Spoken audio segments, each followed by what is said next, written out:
£13 billion are being lost to UK savers just because they're not in the right account. And obviously this has implications for everyone, not just for older savers.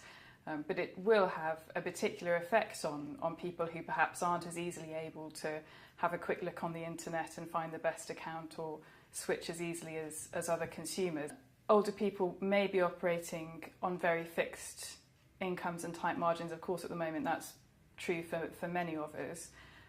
But thinking about people who may have a tendency still to be more loyal to their banks and not expect to be penalised for that loyalty, and also people who just find there are enhanced barriers to switching. So the APPG highlighted that perhaps you literally can't see the small print in the newspapers, the little asterisk that tells you this great rate is only available for 1 year. So you may not be aware of that.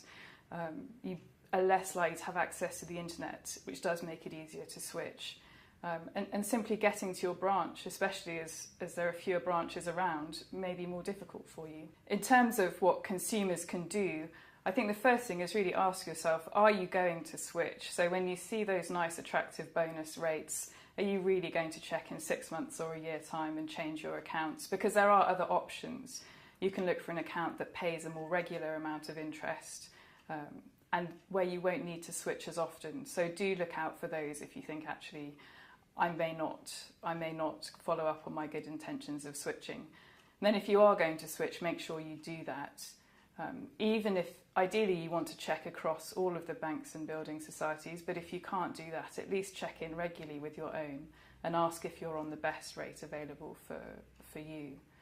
However, when we look across the whole of the market and we see there's 1,200 savings accounts and 2 in 5 of savings accounts and cash ISAs are paying less than 0.1% of interest, as this report shows, really I think something more needs to be done than just expecting consumers to sort it out.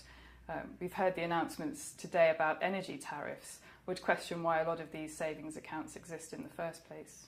I would ideally like to see the new Financial Conduct Authority taking its power and objective to look at competition in the interest of consumers very seriously and say, does the existence of these accounts reflect competition which is working in the interest of consumers?